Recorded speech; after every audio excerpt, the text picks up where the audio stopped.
esto sería prueba de que estamos hablando de una construcción incaica, pre-inca, de repente es incaica. En las montañas del Valle del Canipaco, un antiguo asentamiento incaico guarda los misterios de civilizaciones pasadas. Durante nuestra visita, descubrimos una ciudadela de piedra, construida con la maestría característica de los incas, que conserva en sus muros los secretos de una época donde la vida florecía. Hoy solo quedan vestigios de ese grandioso pasado.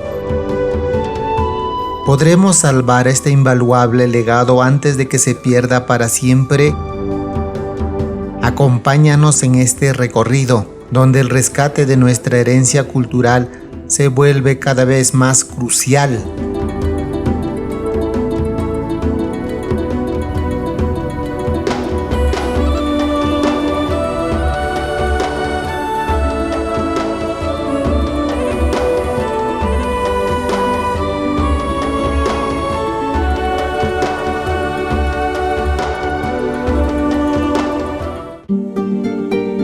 La neblina se desliza suavemente, cubriendo con su manto blanco las imponentes cumbres del Valle del Mantaro.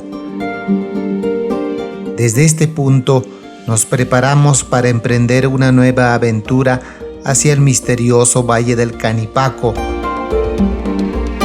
A lo lejos, el río Mantaro serpentea como una vena de vida, rodeado de pequeños pueblos que parecen custodiar sus aguas.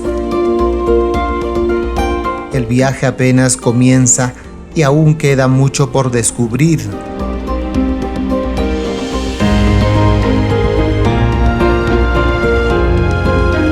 A lo largo de la vía que une la ciudad de Huancayo con los pueblos del Valle del Canipaco, avanzamos en nuestro recorrido. Cada kilómetro nos adentra más en la esencia de esta tierra, donde la historia y la naturaleza parecen entrelazarse. En esta vasta pampa, cerca de las montañas más altas, donde el pasto crece en abundancia, hace cientos de años se establecieron diversos asentamientos humanos.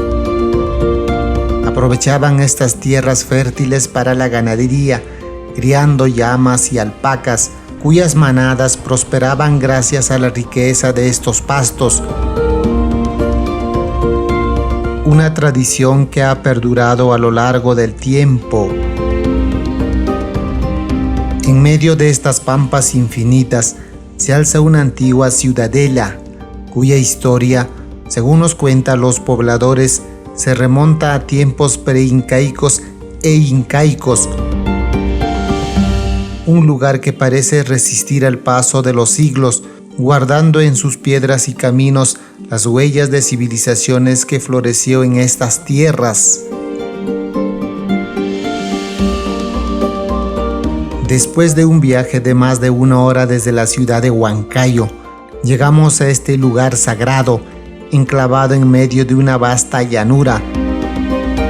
Ante nosotros se erige una antigua ciudadela, construida por los primeros hombres que habitaron estas solitarias montañas.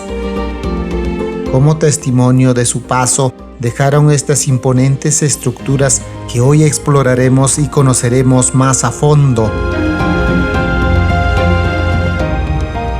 Luego de un viaje de más de media hora desde la comunidad de Vistalegre, ¿en qué lugar nos encontramos, Javier? Nos encontramos en Laive, Francisco. En este lugar, ¿qué vamos a encontrar un poco? A ver, detállanos antes de adentrarnos a esta ciudadela, Javier.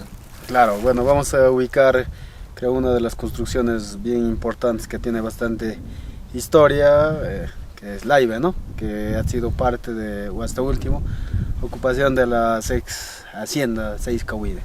Este lugar tiene una historia tan amplia que viene desde la época preincaica, ¿no, Javier? Sí, como te comentaba, Francisco, hay que ir hoy día un poco más escarbando la historia desde la ocupación pre-inca hasta hoy en día, todos los procesos que han ido ocupando de acuerdo al conocimiento oral que me han transmitido algunas personas dentro de la investigación que yo hice.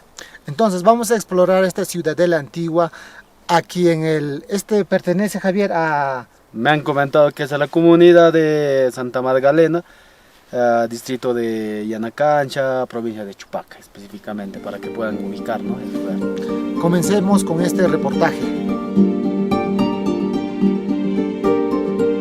Entre la maleza y los arbustos que con el tiempo han intentado borrar las huellas de su existencia, nos adentramos en la ciudadela. Cada paso nos lleva más cerca de los secretos que estas antiguas ruinas han preservado con el paso de los siglos. Ya nos encontramos en el ingreso de la ciudadela. ¿En qué parte nos encontramos, Javier? Un poco, detállanos. Sí, bueno, estamos, como decimos, en la ciudadela de Laibe. Exactamente, estamos en la puerta de ingreso del camino de donde nos conducía de Chongosalto, del centro del administrativo al que yo conozco como Los Chuncos, ¿no? Ese camino nos conduce por acá.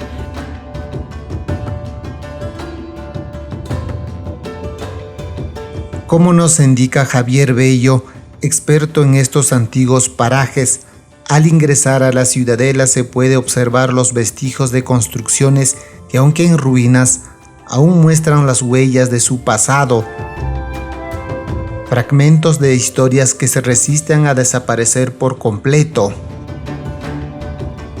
El ingreso a la ciudadela alguna vez estuvo empedrado, pero en los últimos años se ha construido una carretera sobre sus cimientos y poco a poco las huellas del pasado comienzan a desvanecerse.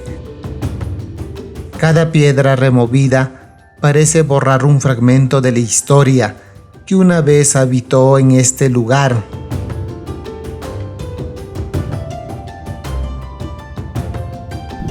El ingreso a esta ciudadela desde esta parte sería, Javier, sería empedrado, ¿no? Sí, muy probablemente. Lo interesante, como te contaba Francisco, es que yo he hecho un recorrido de sus posibles accesos de ingreso, ¿no? Y lo más importante de todo, el acceso principal que he podido identificar es el que viene de Chongos. Es por eso que yo hago el seguimiento a dónde se dirigía, porque yo pensé que este camino venía del ramal, haciendo un ramal del Capacñán. No era así. Esto viene directamente desde la capital de Chongosalto, directamente llega acá.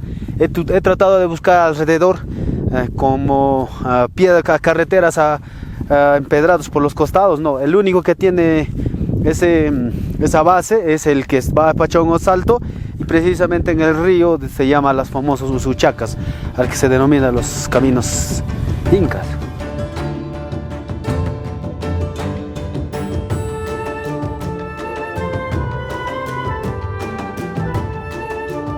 Probablemente ya esto sí fue ya el acceso principal, el muro de protección de acá de la ciudadela, que también, como decimos, siempre conocemos, no tenías en primer acceso a todos los lugares, ¿no? Las personas que llegaban directamente, primero tenían que llegar a los sitios importantes de afuera, ¿no? Después, posteriormente, donde estaban sus habitaciones de la clase que estaban a cargo de la administración del lugar.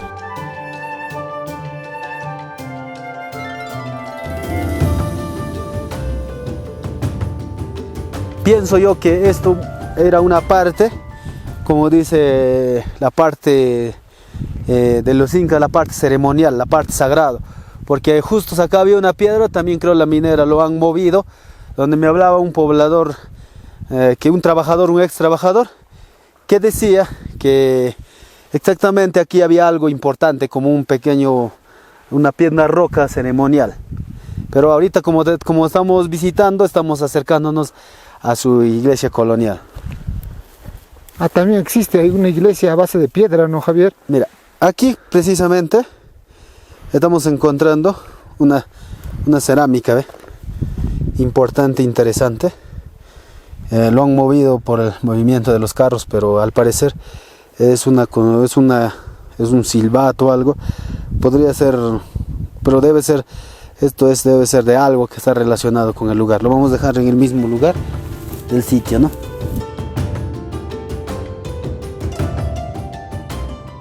Saca huesos, entierros también, bebé. Ahí están los huesos que estaba, como dice, enterrado acá abajo. Mira, han hecho una excavación aquí, ¿no? Sí, De los de la minera y algunos curiosos como huaqueo, o sea. Han huaqueado esto, ¿no? Ajá, porque acá, como dice, había una piedra sagrada, como para apreciar como parece. En la parte central de la ciudadela aún es posible distinguir los restos de una antigua iglesia. El arco de la entrada y las paredes que la rodean se mantienen en pie, resistiendo el paso de los años, aunque gran parte de la estructura yace en ruinas. Su presencia nos recuerda la fuerza y la trascendencia de aquellos tiempos. Estamos en el área de la iglesia. Yo también siempre he buscado las versiones de los trabajadores de acá, del que vivían acá, porque los trabajadores eran de toda la parte del Canipaco. Y en esta parte me explicó un poblador de Palmayo que me explicaba que esto era la iglesia. No tenemos mucha información de qué patrones estaba acá, porque en el de Antapongo sí estaba el patrón, lo que se conocía, el de San José.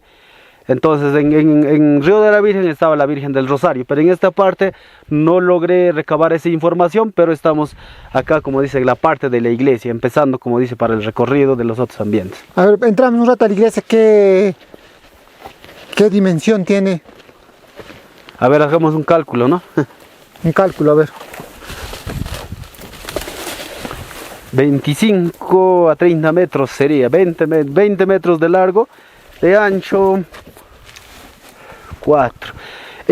Curioso, ¿no? Yo también me estaba percatando, estaba viendo algo de acá y me estoy dando cuenta. Tienen el cimiento, la base de la construcción original. Las distribuciones de las áreas son casi parecidos, no hay mucha diferencia, con las diferencias de que los ambientes parece que lo han construido con muros, en varias áreas, como se le puede ver, soportes. Eso nada más le ha dado para que le den altura o algo de su estilo propio de esa época de la colonia, ¿no?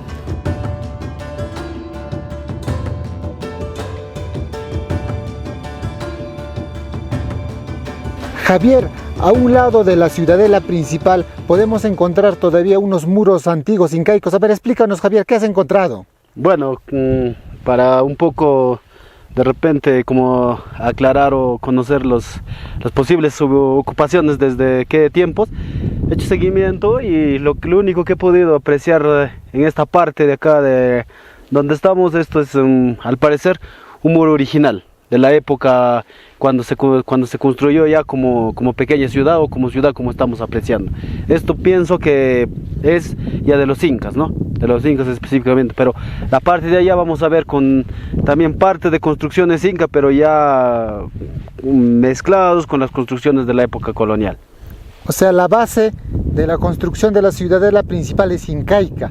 Sobre eso ya han construido la ciudadela colonial, ¿no, Javier? Sí, sí, es claro, es concreto. Cuando tú empiezas a ver, se notan las construcciones que hay, las bases incas, y también ya reconstruidos con el estilo colonial, como se dice, ¿no? Ya se va a ir notando, son claros, ¿no?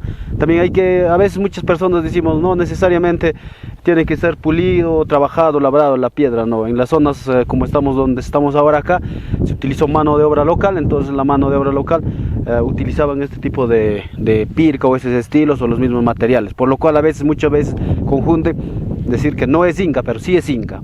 Por ejemplo, podemos ver todavía lo que no ha tenido mucha modificación en Canipaco, de acá yendo, ahí concretamente vamos a encontrar el estilo todavía neto original inca.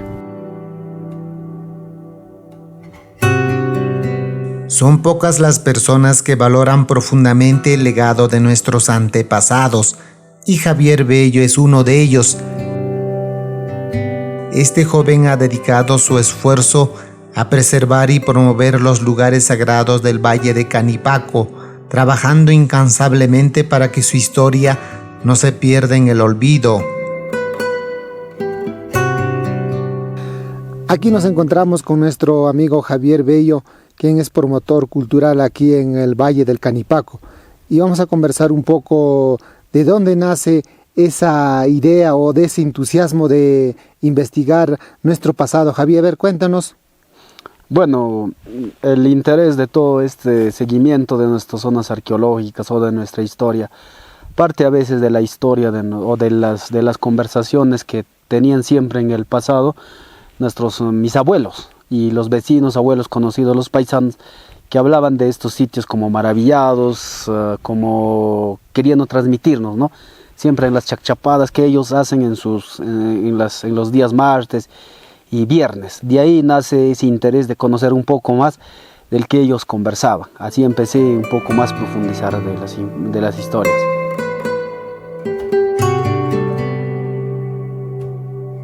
Según los estudios a los que hemos accedido, este lugar sagrado perteneció en la época incaica a la familia Apolaya, un poderoso ayo que dominó estas tierras. En estas extensas pampas se criaban grandes manadas de llamas y alpacas, fuente de riqueza y sustento.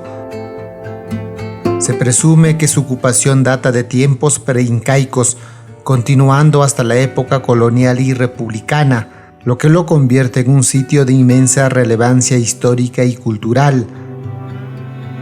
Además, guarda una conexión directa con los centros arqueológicos ubicados en el distrito de Chongosalto. Muy probablemente a la área circundante de este lugar hay algunos huacas sagrados, o este mismo lugar era sagrado, con el cual también lo dieron esa importancia de su construcción, porque dentro de toda esta área circundante, dentro de esta quebrada pequeño, de este cañones que está, lamentablemente que se están siendo destruyendo, hay pinturas rupestres de importantes, o sea, comparativos dentro de los otras, como en el Cerro Gorilo, en Chongosalto, esas pinturas también se pueden encontrar acá. Javier, ¿cuál es la función de este lugar? ¿Cuál era esa función? Dentro del conocimiento, dentro del seguimiento, como te digo, era un centro de administración de los bienes que en este lugar se criaba o se generaba mediante la crianza de los ganados de alpaca y llama, ¿no? Como era importante la obtención de la fibra de alpaca y para hacer ropas de finura, y hay que entender que los incas también buscaban la finura, los colores también, ¿no? Entonces después ya en la época de las haciendas de la Seiscahuide, como se ve la crianza de animales, también como ya ovinos y vacunos.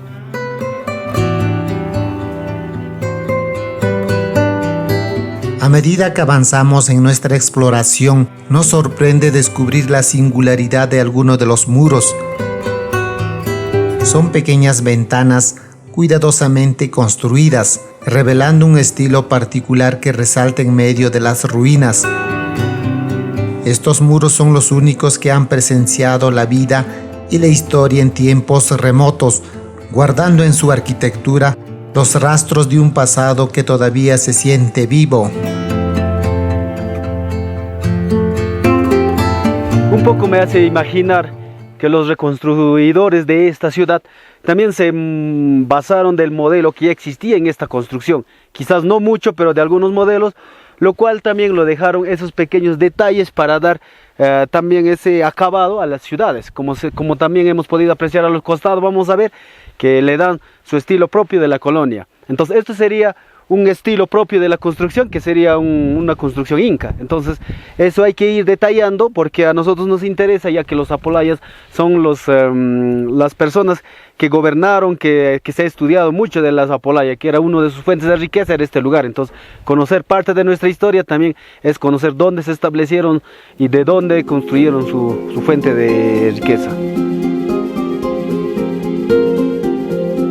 En algunos sectores es posible apreciar con claridad las construcciones de base incaica, cuyos sólidos cimientos han resistido el paso del tiempo, recordándonos la grandeza y maestría de esta civilización.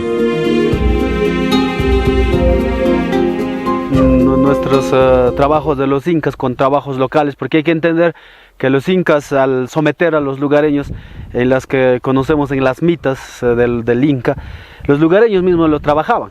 Y a veces mucho estamos confundiendo, como de antes decía, que necesariamente tenemos que encontrar construcciones bien trabajadas, bien labradas. Pero acá, al parecer, yo te estoy apreciando que las construcciones y por el tipo de tierras de la argamasa que utilizaron todos son propios de la construcción propio que estaba más antes, lo cual claro han ido posteriormente utilizando también las pircas ya sobre esa base. Eso también acá en toda la construcción hay que ir entendiendo que conocemos así la historia a los que nos gusta, a los que queremos saber un poco más, vamos a ir conociendo cómo era, ¿no? Porque para construir estos pequeños detalles, como hemos visto anteriormente de las hornacinas, de las piedras cruzadas, todo, es que ellos demostraban poder o querían algo a nosotros también enseñarnos, o a lo que vivían en esa época, querían mostrar, como dice, estatus o algo, porque los lugareños de alrededor apreciaban o tenían ese aprecio de estos lugares. Para eso que utilizaban todas estas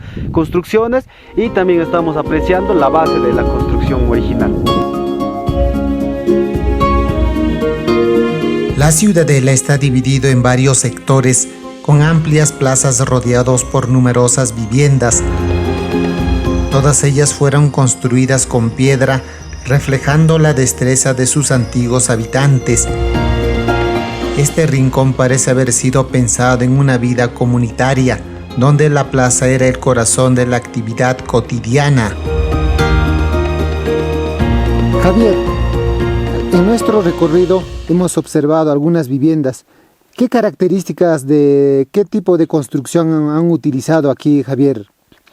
Sí, en lo que es notorio, la construcción, el material de uso fue netamente piedra plana, especial obtenidos de alguna cantera, pero es bastante. Han trabajado, pudo ser que dependieron bastante de mano de obra local y de la tierra común de acá de alrededor, ¿no? Pero hay que resaltar que son piedras no tallados, no labrados, pero sí escogidos precisamente para este fin, para que pueda soportar del tiempo que se requiere, ¿no? Es fascinante recorrer este lugar sagrado. A pesar de haber sido saqueado en múltiples ocasiones, aún conserva numerosas historias y reliquias del pasado. Cada rincón parece revelar fragmentos de una vida ancestral que se resiste a desaparecer. Algo curioso acá encontré, ¿eh? ¿Qué has encontrado, Javier?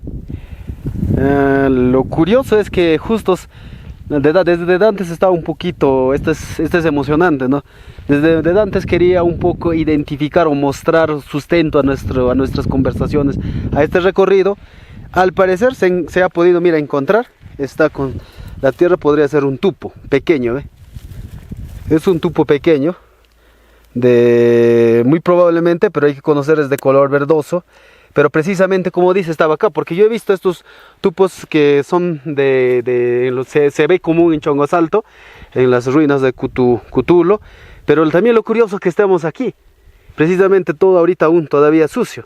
Entonces, esto es lo que muchas personas me decían, ¿usted cómo sustentas? ¿Cómo sustentas que esa es una construcción? Esto sería prueba de que estamos hablando de una construcción incaica, pre-inca, de repente es incaica. Y lo interesante que podemos analizar entonces, al reconstruirse, se han utilizado piezas que han caído y lo hemos encontrado precisamente ahora. Quizás estoy pudiendo observar un poquito más, encontremos también una cerámica inca como se ha encontrado al costado en mis anteriores visitas, ¿no?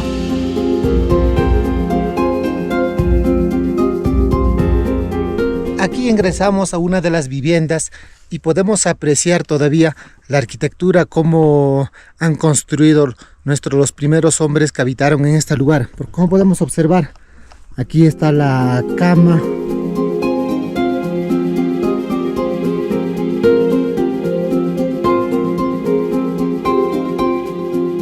Ahora llegamos a la plaza principal. Como podemos observar, es una plaza cuadrada y alrededor podemos observar numerosas viviendas que muchas de ellas aún todavía se mantienen en pie.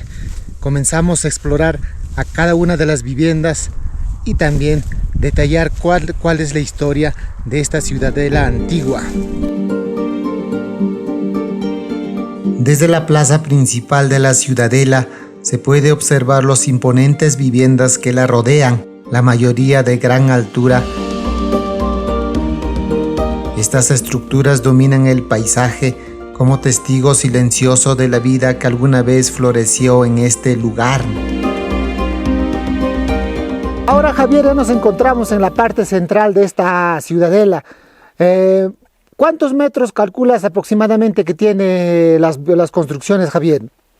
Yo pienso, ¿no? Las construcciones originales del tamaño del pico más alto aún no podemos visualizar, pero por lo que veo son siquiera 5 metros, mira, más o menos, ¿no? Esto es una altura regular considerable, lo que estamos pudiendo apreciar, ¿no? Aproximadamente, pero no he tenido un interés así profundo de hacer eso, sino al cálculo nomás puedo apreciar eso, ¿no? Javier, ¿y estas viviendas con qué estaban techadas? Mira, por lo que en un principio hay que en las etapas, de hecho que en la inicial habrá sido de paja, por eso vemos algunos, nosotros le decimos guagutos, con el que se sujetaba, lo que se cuidaba. Después de la época de los Zapolaya, es muy probablemente que lo utilizaron la teja, porque la teja lo estamos encontrando dentro de las reconstrucciones de las casas, ahí dentro presente. Estas imponentes construcciones son la evidencia de un pasado milenario que se niega a desvanecerse en el tiempo. No hace mucho, este lugar acogió a numerosas familias, quienes dejaron su huella en este espacio sagrado. Las piedras, como guardianes de esta historia, comienzan lentamente a regresar a la tierra, pero aún conservan el eco de vida que alguna vez llenó este sitio. Javier, este lugar, ¿cómo es que termina así abandonado en el olvido? Bueno, hablando desde la época de los incas, al parecer siguió ocupando porque había, o sea, no había los accesos, las carreteras, todo eso normal todavía tuvo sus funciones, ¿no? Donde empieza a tomar más relevancia, más importancia Ingahuasi, ahora el Ingahuasi de las pampas de acá de Leyve, cómo se desarrolla la ganadería, la producción de leche, porque hay que saber que la producción de leche fue lo que resaltó, era una de las crianzas de ganado vacuno acá Leyve, la más conocido. Entonces empezó a sobresalir Leyve, mejor dicho Ingahuasi, las pampas de Leyve. Y de cierta parte dejaron esto y poco a poco dejaron. Ya esto se deja totalmente a mi conocimiento en su totalidad, ya como las construcciones, creo en la época, puedo decir porque eso un poco no profundicé, en la época de la desactivación de las 6 Cahuid. Definitivamente ya lo dejaron. Actualmente, este sitio arqueológico se encuentra completamente abandonado. La responsabilidad de preservarlo recae tanto en las autoridades regionales como en las comunidades, quienes tienen la tarea de proteger este patrimonio para que las futuras generaciones puedan conocer y valorar su legado. Porque podemos decir, las comunidades serían el último resistencia frente a la colonización o a la globalización, porque las comunidades de alguna manera debemos soportar y sobrevivir a esto. Recomendaría, mira, que las personas mismos, los lugareños, pidamos a nuestros gobiernos locales que hagan sus trabajos como corresponde, porque en la competencia es de ellos, que gestionen, que las autoridades, los desconcentrados, en este caso el desconcentrado de cultura de Junín, venga a hacer las evaluaciones y dé los lineamientos, todos los trabajos como corresponde para identificar su protección, y posteriormente, ya que nosotros la ganadería que acá se desarrolla ampliamente, que nos dé también complementado con el turismo, hagamos buen recurso, ¿no? O sea, generemos también actividades para que siga subsistiendo la población de acá, de la zona. Entonces aquí es responsabilidad nuestra y de las autoridades locales. Muchas veces decimos, ¿qué hace cultura? A veces cultura tienes que traerlos a ellos, para eso son las autoridades locales. Nosotros como pobladores tenemos que exigir a nuestras autoridades locales, un poco conversar, y identificar que los procesos de toda su conservación, ¿no? Asimismo, pudimos constatar que muy cerca de este lugar se está llevando a cabo la extracción de canteras. Las autoridades deben tomar las medidas necesarias para proteger este sitio sagrado antes de que su riqueza histórica se vea aún más amenazada. Que las autoridades, no digo directamente, pero presumo que se hacen de la vista gorda. ¿Para qué? Porque las canteras, las mineras, ¿qué hacen?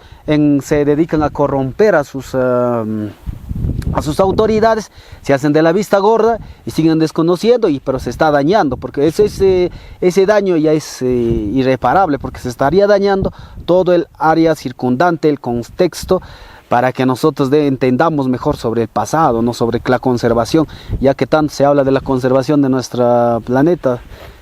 Conocer un poco más de eso y protegerlo. Es decepcionante que nuestra Dirección Desconcentrada de Cultura no dé resultados, pese a que es de su conocimiento, y que esté dando ciras del área de arqueología, que no estén viniendo a los sitios, y supongo que haya dado ciras, porque sin ciras no creo que están operando estas mineras, ¿no? Deberían de fiscalizar todos estos lugares, porque dice fiscalizamos, pero nunca se ha visto resultados. Yo he visitado varios en esta zona del Canipaco y no veo un trabajo eficiente, ¿no? Como ahora se está viendo a la práctica del aire de una construcción bastante resaltable.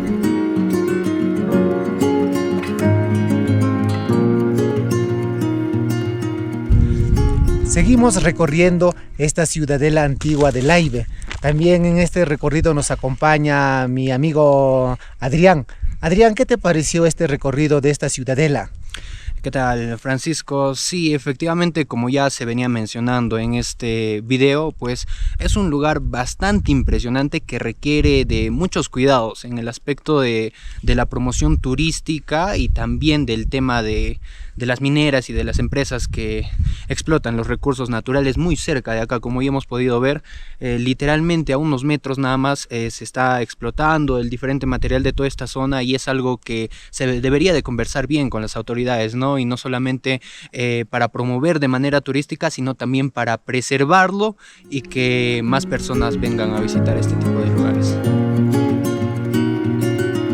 En nuestro próximo reportaje exploraremos la histórica hacienda de Ingahuasi, un lugar cargado de historia y legado ancestral que esperan ser descubiertos.